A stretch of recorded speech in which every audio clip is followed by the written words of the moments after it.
joining through the new link. Good afternoon and welcome to PATH's next installment of Lunch with Your Lawmaker series. And this afternoon, we're going to be sharing with Assembly Member Luz Rivas, and she's currently trying to log in. So I'm going to actually ask Zach Schlegel, who is our Director of Public Policy, to share a little bit. We are going to be talking about AB 71. And if you have any questions, please feel free to put them in the chat or the QA. And at the end of this session, we're actually going to go through the questions and answers. But Zach, could you just share a little bit about AB 71? Sure, Joel. It looks like the Assembly member may be joining in just a second here. Zach Schlegel, Senior Director of Public Policy here at PATH, and very thankful to have the Assembly member joining us today to talk about AB 71, which is our top priority bill at the state level.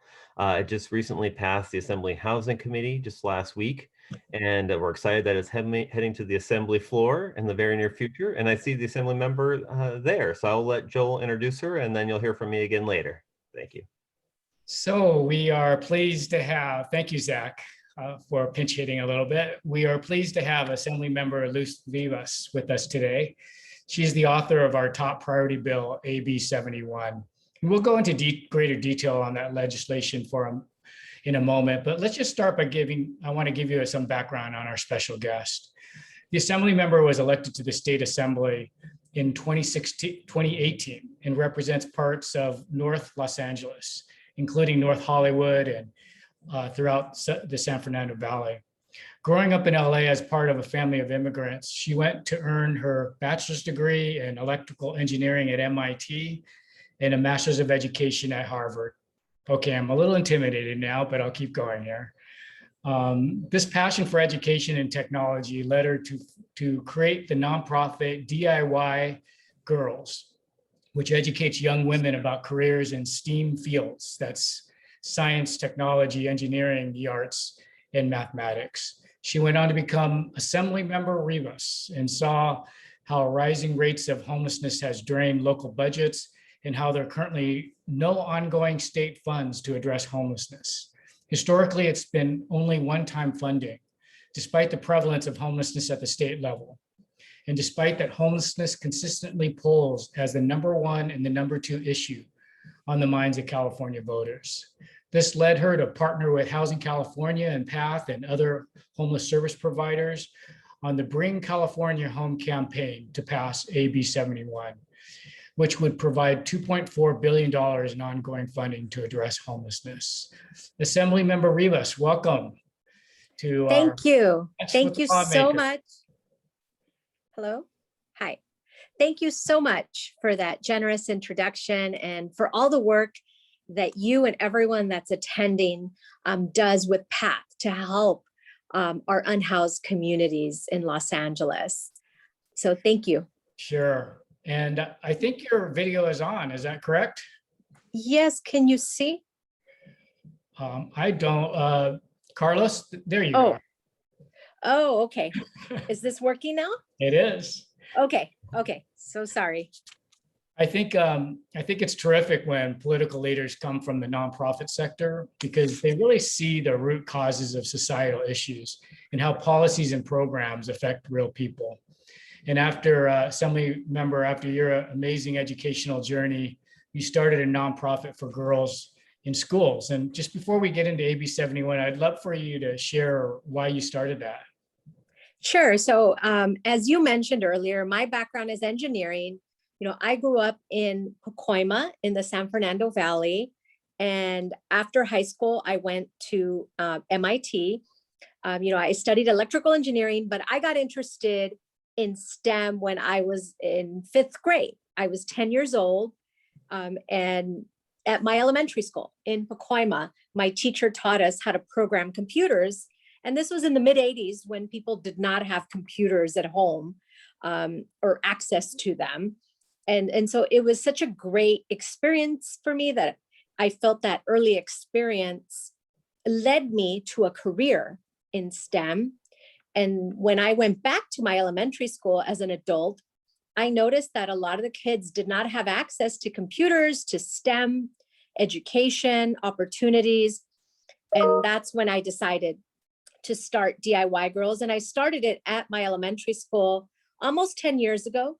And I'm proud that the organization is going strong. It has served thousands of young girls in the San Fernando Valley. And we have many of these young girls that started the program when I was running it are now in college, majoring in STEM. So very proud of that. I just think it's great for people to understand your passion to serve others, that you're not just an elected official, but you're a leader who's really passionate to serve your community. So congratulations on creating that nonprofit as well. So you went on to become an assembly member, and I know you've prioritized many issues, and homelessness is one of your priorities. So you co-authored AB 71. Could you just tell us a little bit about the Bring California Home campaign and AB 71 and why it's just so necessary? Sure. So AB 71, the Bring California Home campaign is a huge coalition of organizations like yours, primarily led by the Corporation for Supportive Housing and Housing California, but it's made up of lots of advocates across the state that are on the ground or have years of experience advocating for homelessness funding. And so it's a very strong coalition behind this. And what AB 71 does for the first time ever in our state is to create an ongoing funding source for long-term solutions to homelessness. So all of the organizations that rely and local governments that rely on state funding, now they would know that every year that funding will be available, right? And that they don't have to start all over, come to Sacramento and advocate for us, for the legislature and the governor to put this in the state budget annually. I think it gives our local governments and organizations a more sense of security. I used to run a nonprofit, like we talked, and it was always much better to know that I had funding for the next few years instead of planning year by year. And I could make my programs more effective and stronger if I knew that there was an ongoing funding source instead of having to each year apply for this funding. I think it's surprising that the state has never really had ongoing funding for a big issue like this. I know it's one-time funding here and there, or when they pass a bond or something, but I think it's just surprising that there's no ongoing funding. Exactly. So what AB 71 would do, it would generate up to $1 billion annually that would go to homelessness. And the way it generates the revenue is by conforming our state tax code to our federal tax code.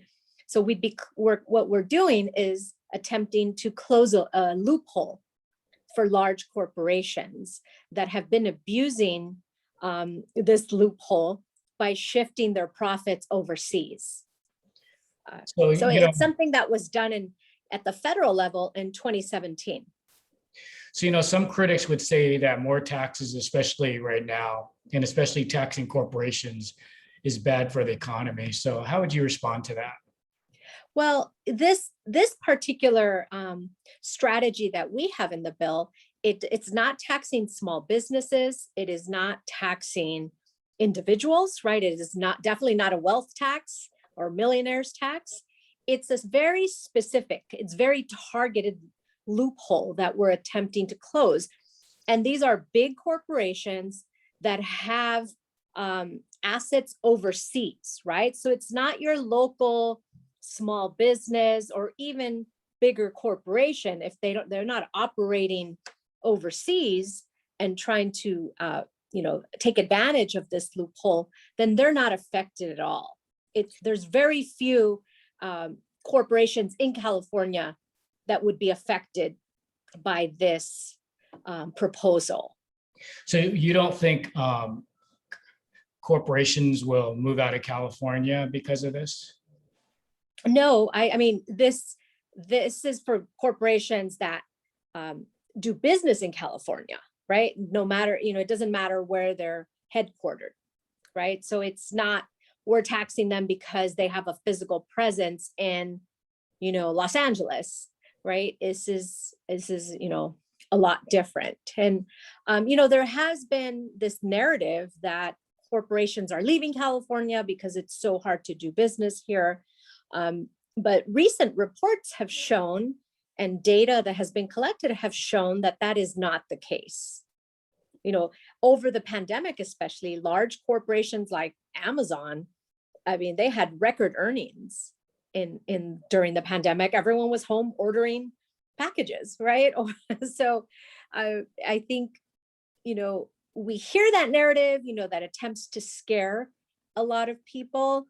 But if you really look at the reports that of the people that have done the research behind this, that look at the data, it's not the case that they're leaving California. So if anyone has any questions, feel free to put them in the chat. And I do want to continue to talk with you and just ask you, so let's say this passes, AB 71, and it gets funded. So tell us a little bit about how this will seriously address homelessness, how it'll affect cities like Los Angeles, San Diego, San Jose, and Sacramento, and San Francisco, and even the smaller cities in the rural areas. So what happens? Yeah, so this bill, say it passes and it gets signed by the governor, it can be used by our cities and smaller rural towns to implement programs and services that they need that are specific to their communities, right? And so the funding generated by closing this tax loophole can be used, for example, to fund rental assistance to help people exit homelessness quickly and get into housing, which is always one of the goals, right? For services to help people access housing and remain stably housed. We want them to stay there. And also for services to connect people experiencing behavioral health disorders and to get the treatment that they need to stabilize and then remain in housing. So when you were studying at MIT electrical engineering, did you ever think you would be proposing policy that could really change thousands of people in California? Definitely not. I was just trying to get those labs finished and, was stressed out over the amount of work that I had and, typical college student, just trying to get the assignments in and make sure I passed the classes. So never did it occur to me that I would be here in Sacramento proposing policy like this. I've been running PATH for 25 years now. And, years ago, I would have never imagined that the state would propose literally billions of dollars of ongoing money to address homelessness. They would get some federal pass-through money, things like that. They did a bond for housing, but I think this is groundbreaking, and I think it will have an effect. So what do our supporters do to help encourage and pass this bill? Well, first, I want to thank you for already joining the coalition, the Bring California Home Coalition, and for supporting this bill during the committee process with the letter of support that was sent in to committee chairs. That makes a difference. If you look at online at how much support this bill has received, it's a huge list of organizations like yours across the state. It's not just Los Angeles or the Bay Area. These were organizations all across the state. And that's always very helpful to convince my colleagues to vote on it, which is what I had to do to get it out of 2 policy committees, because these assembly members are from all over the state of California. And a lot of what they do, they want to know how is this going to benefit my constituents? Is this only for urban areas? Is this only for San Francisco? Those are the typical questions. So when they see organizations that are from their communities that have already submitted in support, it adds some credibility. Orange County is in support, and an organization in, Riverside is in support. It helps so much with trying to convince my colleagues to vote. The next step Where we are, this bill is currently in Assembly Appropriations, which is a committee that evaluates more of the fiscal impact to the state. And then if it gets out of that committee, then it will go to the assembly floor. And we would need 2/3 of the assembly to vote for it because it is a tax increase.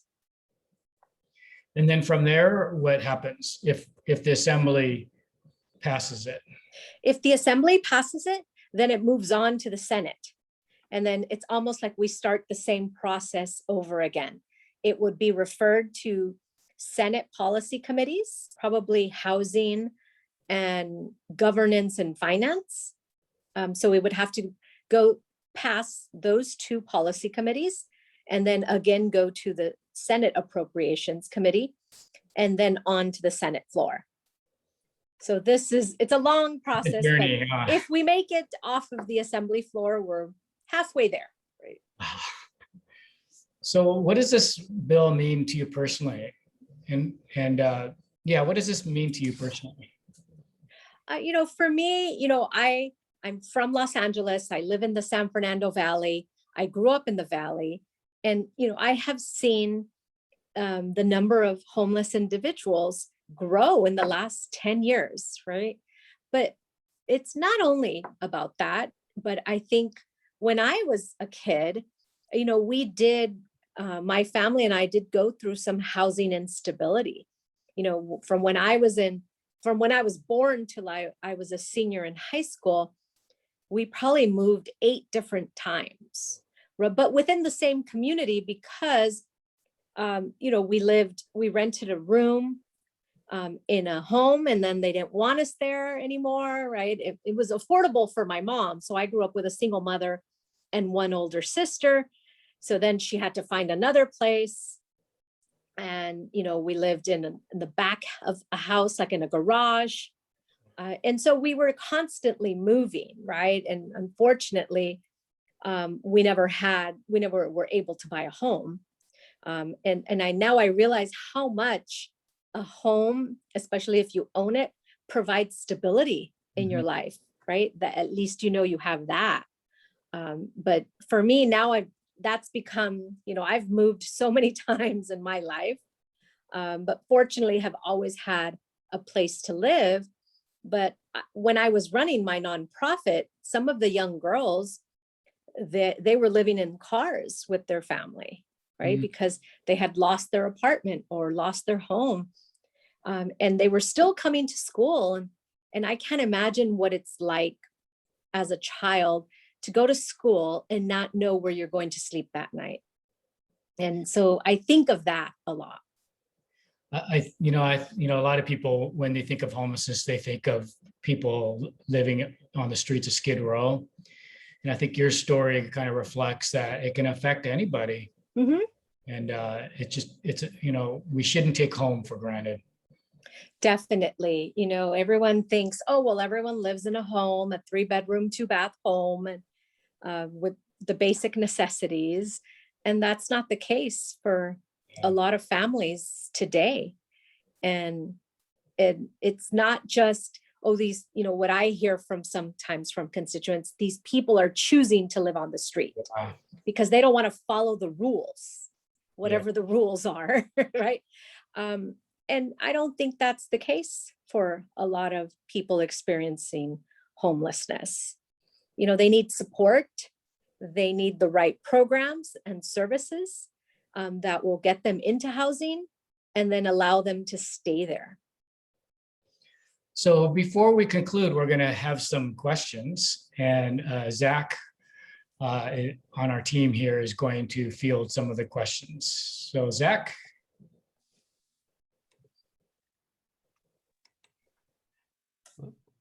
Are you there, Zach? Okay, there we go. Sorry about that. Hi, Assemblymember. Nice to meet you, Lee. I'm the Senior Director of Public Policy here at PATH, and I know we haven't had a chance to meet in person yet, but I look forward to that down the line. I can't wait to interact with people in person now. Right. Yeah. Right after this whole year. We had one question that came through the chat asking what types of corporations will be subject to the tax and how will it be distributed and by whom? So the corporations would be those, like I said, that have assets, like what they call, what's called intangible assets, which are like patents, copyrights that are in other countries that they end up paying the taxes there instead of here in the US. Oh, and so the state would be collecting the funding, this, our federal franchise tax board, right? And then I think the Homeless Coordinating and Financing Council, some of our agencies will be distributing the funding. Okay. Yeah. And then there's another question in the chat. What type of oversight will there be for these funds, and how will you measure success? So there are, several measures of accountability built in to this legislation. I know a lot of my colleagues have pushed for that, and others, and we have included accountability measures to ensure that these funds are used responsibly, and they are used for programs specifically to find solutions to our homelessness crisis. So whoever, the entity that receives the fund has to provide reports back to the state with data to assure that how they would let us know how these funds are being used in order for them to qualify to continue receiving funding. And then you mentioned, resources as being critically important, and you also talked about solutions. What do you see as solutions to homelessness? What are some of the top ones that you advocate for? Well, of course, we have a housing crisis in California, and housing production has slowed down in our state. And I know I've talked to a lot of my colleagues that work in that area, that work on bills related to that. That's part of it, right? Rents are just so high. And even in, my district in the East San Fernando Valley, it's so unaffordable for a 1-bedroom apartment, right? Or even an ADU, right? And behind the house, they rent for so high, they're not affordable for a family that makes, $40,000 a year. Right? It's just so hard. In my district, a lot of multiple families live in one single family home, right? So we have 4 families living in one home because that's the only way they can afford a home. And so, we definitely need more solutions to housing, and that are, not just single family homes. Wanted to mention one other thing that we've been working on with the governor's office in particular has been Project Home Key, which Oh, we've yes. seen great success with that across the state, and we have a number of properties that we have utilized for the program. And so, wanted to see, I know it's in the budget that you guys are currently considering, and I know the May revise will be due in the next week or two, if I remember correctly. Yes. I think next week, next Friday. Yes. Okay, soon. Yeah, so just kind of get your sense of the possibility of expanding Home Key out and extending that out for at least the next year. And so that program, as you know, has been very successful. And I think what it showed is that we can house people experiencing homelessness quickly, right? If we target, that was a very targeted approach. And now there's a lot of interest, I know, in the city of Los Angeles to keep this going, or, going from room key, which is supposed to be temporary, to home key. I know the governor is very interested in continuing to invest in those programs, especially since the ideas for these programs came from his office.